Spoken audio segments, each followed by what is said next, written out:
timeline. The authorities told us for the first few weeks that the timeline was between 3 a.m. and 4 a.m. They were wrong. Uh-oh, they were wrong. What's up, guys? True Crime King back.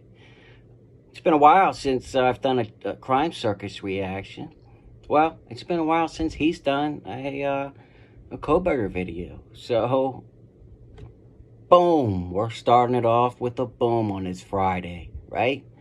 All right, so the title, Kohberger is innocent. Question mark, exclamation point. Let's see what he says. I guess he thinks maybe Kohberger is innocent. Let's see, right? As you all know, I do not think he's innocent. I think he's guilty already. That's my opinion. Just with the evidence that I know about. But who knows? Maybe he can change my mind, right? I doubt it, but I'm always open to, anything, right? So here we go. They had the whole world in a frenzy searching their surveillance videos, social media posts, and a bunch of online sleuths looking at the wrong time. They told us between 3 and 4 a.m. If they were investigating this case properly, surely they would have known between 4 a.m. and 4:25 a.m. is when this crime actually happened. Okay, well, to that point, what they tell us, right, is not what they're going to tell and present in court, okay? They're going to have everything down to a science, right? It doesn't matter if they're wrong telling the public information, right? They can give rough estimates to the public, right? I mean, okay, so far, nothing. Why didn't they tell us the proper timeline in the first place? What did they have to hide? Kaylee's own sister made an appearance on the media and corrected the police department's incorrect timeline. But that's not all. The police department also made reference to an Uber driver dropping off Kaylee and Maddie in the early AM hours on November 13th. Uber came out and made a statement saying no Uber driver was involved in this case. The police department had to put out a correction saying it wasn't an Uber driver, it was a private driver. Okay, again, private driver, Uber driver, to me, that's not a big deal. They were dropped off by somebody, right? Okay, they messed up and corrected it, right? To me, that doesn't indicate hiding anything. Let's continue. The FBI profilers in this case were on the wrong street. Why weren't they on the right street? According to the arrest affidavit, Brian Kohberger was on a different street. So what were they searching for on that other street near the fire hydrant? Again, they might have been searching for something that we don't know about that's going to come out in the trial, if there is a trial. There's a gag order. They can't tell us almost everything that they know, right? The police department said it was a targeted attack. They made the community feel safe, and then they said it wasn't targeted. And then that they weren't sure if it was the house or the people inside of the house that were targeted. In reality, they just didn't know. Was it a lie, or were they just confused? Now let's jump right back to the timeline real quick. 4 a.m. Within 24 hours of this crime, the police department had already gathered up local surveillance videos, including from the neighbor's house. So within 24 hours, they surely knew exactly what time this alleged white Hyundai was driving back and forth in front of the property. They still chose not to correct the 3 a.m. timeline to the 4 o'clock timeline until many weeks later. Well, it's not an alleged white Elantra. It's on camera multiple times driving past the King Road house with Kohberger in it. It's not allegedly, okay? They had myself and thousands of other online sleuths looking for a 2011 to 2013 white Hyundai Elantra. Turns out, Brian Kohberger drives a 2015 white Hyundai Elantra. Okay, yes, the police, they messed it up. They said to the okay. They look almost identical, right? Okay, uh, they know it now, right? Still, that has nothing to do whether Kohberger's innocent or guilty. Yes, these cars look very similar. So why didn't they tell us to look for a 2011 to 2015 Hyundai Elantra if they just weren't 100% sure? They're human. We're human, guys. We're not an AI machine, okay? Everybody makes mistakes, including the police, right? Let's move on. Maybe they actually were sure. Maybe they really were looking for a 2011 to 2013 white Hyundai Elantra. Maybe things changed along the way. What are they trying to hide? Are you following what I'm saying, ladies and gentlemen? To be honest with you, I'm not. And I don't try and turn this into me not liking Crime Circus. I think he does a good job, right? But I just tell it how I see it, okay? I like to debate, I think I'm good at debating, and I would debate anybody that wants to debate, okay? I debate. I don't agree with some of my subscribers and members. That's okay. It's okay to not have the same opinion, right? Brian Kohberger is presumed innocent and may actually be innocent. That's what I think. Boom. The police department and prosecution and the powers that be have not been honest or open with the families. Kaylee's father has been ticked off since day one. He wants answers and they just won't give him answers. They can't give him answers. There's I'm gonna say this 1,000 times probably in this video, but there's a gag order, right? If the police tell one of the families might tell one of their friends, and then one of their friends might tell one of their friends, and then one of their friends might leak it out to somebody, and then that person might leak it out to the media, right? They just can't share the information. I know it's got to be frustrating for the families. I feel for them, right? But they just can't do it. It's against the law, right? It's against the law, okay? What are they trying to hide? They're not trying to hide anything as far as I'm concerned. I personally do this show for the victims' families, so shout out. Moving right along. And so do I, so shout out to the families. I'm doing this for you guys too, but I'm just giving a different opinion because I just don't agree with them. In this super ultra interesting fast-paced video, let's take a look at the search warrant video from Brian Kohberger's apartment. As you can see in this video right here, this is the police department searching Brian Kohberger's apartment. Leave a comment down below and let me know what you think about this search video.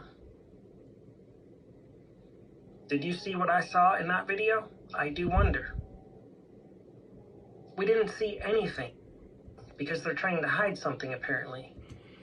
Okay, well, maybe it's a really important piece of evidence that they don't want the public to know about yet, right? I mean, maybe it's a piece of evidence that that only the killer would know about, right? And they would be doing a disservice by leaking that out or letting the whole world know about that. I mean, that doesn't mean they're hiding anything, right? That just means, number one, they don't want, crazies coming out and saying that they did this. They only want the killer to know some of this information because then they'll know who the actual killer is, right? I'm still, this hasn't changed my mind one iota. I run this worldwide international true crime YouTube channel, and I've never seen this kind of embarrassing evidence released to the public before. What is so secretive about walking through this alleged, presumably innocent man's apartment? Okay, he didn't have a shower curtain. What about it? I've stayed in some. Okay, I agree with you there. Who cares if he had a shower curtain or not? I agree with you on that. I mean, there's no big deal about that. I agree. Hotels that didn't have a shower curtain. It doesn't mean anything. And Okay. every time I've moved into a new apartment, there's never a shower curtain included. And unless you go to the Dollar Tree, those can be about $10 to $15 at Walmart or some other store. They could be even more expensive. Okay, but unless you, if you don't have a shower curtain, you're going to get water all over the floor. And then if you get water all over the floor and you live in an apartment, like Brian Kohberger did, then, well, I know this from experience, it drips down to the apartment below.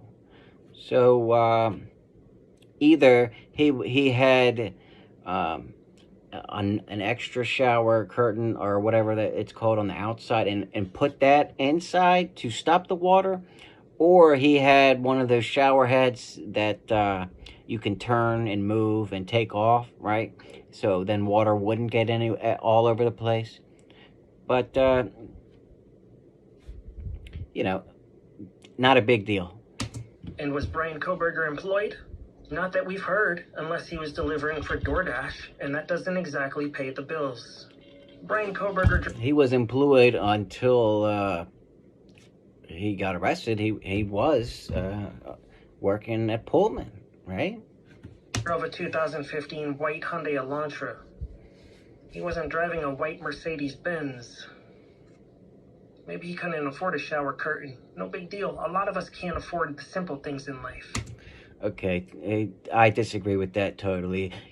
I know Brian Kohberger could afford $1 for a shower curtain. And I know that's how much they cost because they sell them at the Dollar Tree. I was just there yesterday, okay? So if he can afford to drive a car, get the oil changed, maintain the car, put gas in the car, eat, drive to the Idaho campus all the time, right? He can afford a shower curtain. There's just no doubt about that. Anyways, I've been gone from the Moscow, Idaho series for a while now, but I haven't tuned out of this case, and I've been following it every single day, researching behind Me too. the scenes, reading books with thousands of pages in them to further my knowledge. Me too. Anyways, let's start with the next boom. Anonymous sources.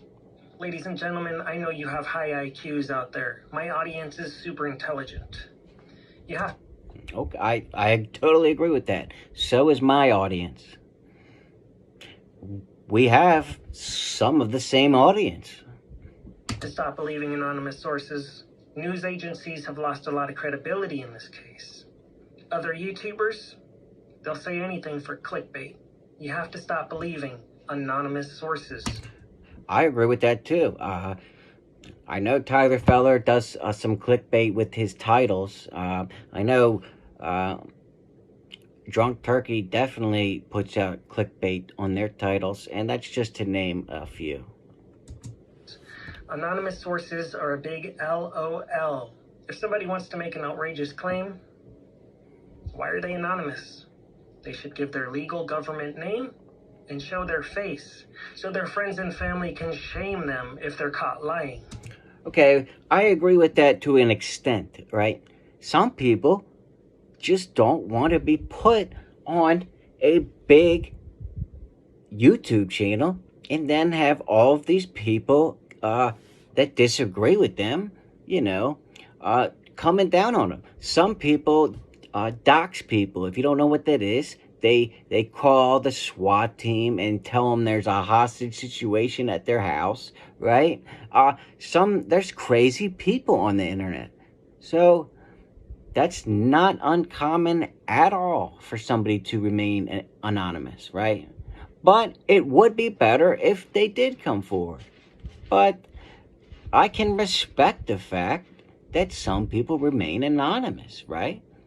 I mean, who knows? If I was involved in one of these high-profile cases and I had information like this, I might want to remain anonymous because maybe I wouldn't want all the news stations camping out in my front yard, okay? or calling my phone every 2 minutes, 2 seconds, right? I mean, there's reasons people do all this stuff, right? That's the thing. If you're anonymous, nobody can shame you, and you can just roll around on the floor laughing as you troll the world. That is true. I agree with you on that. But there is truthful, anonymous sources that just everything I just said, they don't want to happen to them, okay?